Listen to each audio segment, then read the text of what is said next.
BNP সরকারের অধীনে জাতীয় সংসদের দুটি আসনে নির্বাচন নানা অভিযোগ ও জামায়াতের প্রার্থীর বর্জনের মধ্য দিয়ে শেষ হয়েছে। বগুড়া ৬ আসনে বিএনপি প্রার্থী রেজাউল করিম বাদশাহ ও শেরপুর ৩ আসনে মাহমুদুল হক রুবেল বিজয়ী হয়েছেন। এর আগে শেরপুর আসনে ভোট চলাকালীন দুপুরের দিকে বর্জনের ঘোষণা দেন জামায়াত প্রার্থী মোহাম্মদ মাসুদুর রহমান। আর বগুড়া আসনে অনিয়মের অভিযোগ করলেও জামায়াত প্রার্থী মাঠ না ছেড়ে ফলাফল নিয়ে ঘরে ফেরার কথা বলেন। জানা গেছে, বিচ্ছিন্ন দু-একটি ঘটনা ছাড়া সুষ্ঠুভাবে সম্পন্ন হয়েছে শেরপুর ৩, শ্রীবরদী, ঝিনাইগাতি আসনে স্থগিত করা ত্রয়োদশ জাতীয় সংসদ নির্বাচনের ভোটগ্রহণ। সকাল থেকেই কেন্দ্রগুলায় উৎসবমুখর পরিবেশে ভোটারদের ভিড় দেখা যায়। এর মধ্যে নারী ভোটারদের উপস্থিতি ছিল বেশি। নির্বাচনে প্রথম কয়েক ঘণ্টায় বড় ধরনের কোনো অনাকাঙ্ক্ষিত ঘটনার খবর পাওয়া যায়নি। বেলা ১১টার দিকে শ্রীবরদীর লংপাড়া উচ্চ বিদ্যালয় কেন্দ্রে জাল ভোট দেওয়ার অভিযোগে ৬ যুবককে আটক করেন প্রিসাইডিং অফিসার। আটকরা হলেন জহিরুল, মাসুদ রানা, খোকন, পিপুল, আরিফুল ও লাইজু মিয়া। একই অভিযোগে ঝগড়ার চর উচ্চ বিদ্যালয়ে ২ বিএনপি কর্মীকে আটক করা হয়। শ্রীবরদী সরকারি কলেজ মাঠে বিশৃঙ্খলা ঠেকাতে গিয়ে ইট পাটকেলের আঘাতে ২ পুলিশ সদস্য আহত হয়েছেন। এদিকে নানা অনিয়মের অভিযোগ তুলে ভোট বর্জনের ঘোষণা দেন জামায়াতের প্রার্থী মোহাম্মদ মাসুদুর রহমান। বেলা ৩টের দিকে শ্রীবরদী উপজেলা জামায়াতের কার্যালয়ে সংবাদ সম্মেলনে এ সিদ্ধান্তের কথা জানান প্রার্থী নিজেই। তিনি অভিযোগ করে বলেন, বিভিন্ন কেন্দ্রে জাল ভোট ও প্রকাশ্যে সিল দেওয়া হয়েছে। এছাড়া কয়েকটি কেন্দ্র থেকে আমার এজেন্টকে মেরে বের করে দেওয়া হয়েছে। আগে থেকে অভিযোগের পরও ঝুঁকিপূর্ণ কেন্দ্রগুলোতে কোনো ব্যবস্থা নেয়নি প্রশাসন। বিএনপি প্রার্থী মাহমুদুল হক রুবেল সংবাদ সম্মেলনে এসব অভিযোগ সরাসরি নাকচ করে বলেন, কোনো কেন্দ্রেই সিল মারা বা এজেন্ট বের করে দেওয়ার মতো ঘটনা ঘটেনি। নির্বাচনে আইন শৃঙ্খলা রক্ষাকারী বাহিনী নিরাপত্তার বলয় তৈরি করছিল, তা নজিরবিহীন। আমরা আরও ২-৩ দিন আগেই জানতে পেরেছিলাম নির্বাচনের দিন জামায়াত দুপুর ১টার দিকে ভোট বর্জন করবে। নিশ্চিত পরাজয় জেনেই নির্বাচন প্রশ্নবিদ্ধ করতে জামায়াত ভোট বর্জন করেছে। জেলা নির্বাচন কর্মকর্তা ও রিটার্নিং কর্মকর্তা মোহাম্মদ জাহাঙ্গীর হোসেন জানান, ভোট বর্জনের ব্যাপারে লিখিত কোনো অভিযোগ তারা পাননি।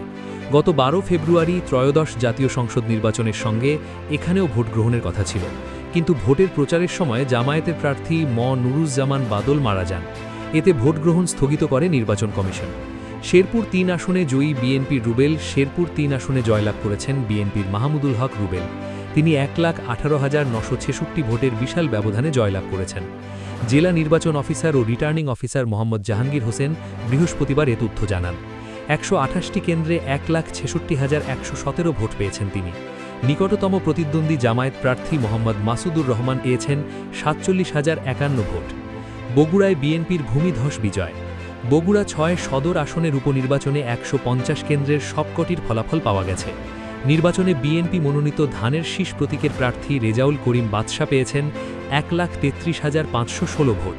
তার নিকটতম প্রতিদ্বন্দ্বী জামায়াত মনোনীত প্রার্থী আবিদুর রহমান সোহেল দাড়িপাল্লা প্রতীকে ভোট পেয়েছেন ৫৬,০৯৪ ভোট। প্রতিদ্বন্দ্বী প্রার্থীর চেয়ে ৭৬,৬১১ ভোট বেশি পেয়ে বেসরকারিভাবে নির্বাচিত হয়েছেন বিএনপির প্রার্থী বাদশাহ। জেলা নির্বাচন অফিস এই ফল ঘোষণা করে। এর আগে দিনব্যাপী এই ভোটে কোনো অপ্রীতিকর ঘটনা ঘটেনি। ২টি কেন্দ্রে অনিয়মের অভিযোগ তুলেছেন জামায়াতের প্রার্থী সোহেল। ভোট পড়েছে ৪২.৪৯%। এদিকে ফলাফল শিটে আগাম স্বাক্ষর নিয়ে তোলপাড় সৃষ্টি হয়েছিল। সকাল ৯:৩০টার দিকে মালতীনগর সরকারি প্রাথমিক বিদ্যালয় কেন্দ্রে ভোট গ্রহণ চলাকালীন এই অনিয়ম ধরা পড়ে। জামায়াত প্রার্থী সোহেল অভিযোগ করেন, ওই কেন্দ্রের প্রিসাইডিং কর্মকর্তা পোলিং এজেন্টদের কাছ থেকে ফলাফল শিটে আগাম স্বাক্ষর গ্রহণ করছিলেন। নির্বাচনের নিয়ম অনুযায়ী ভোট গ্রহণ শেষ হওয়ার পর গণনার ভিত্তিতে এই ফর্ম পূরণ করে স্বাক্ষর নেওয়ার কথা থাকলেও তা সকালেই সম্পন্ন করার চেষ্টা করা হয়।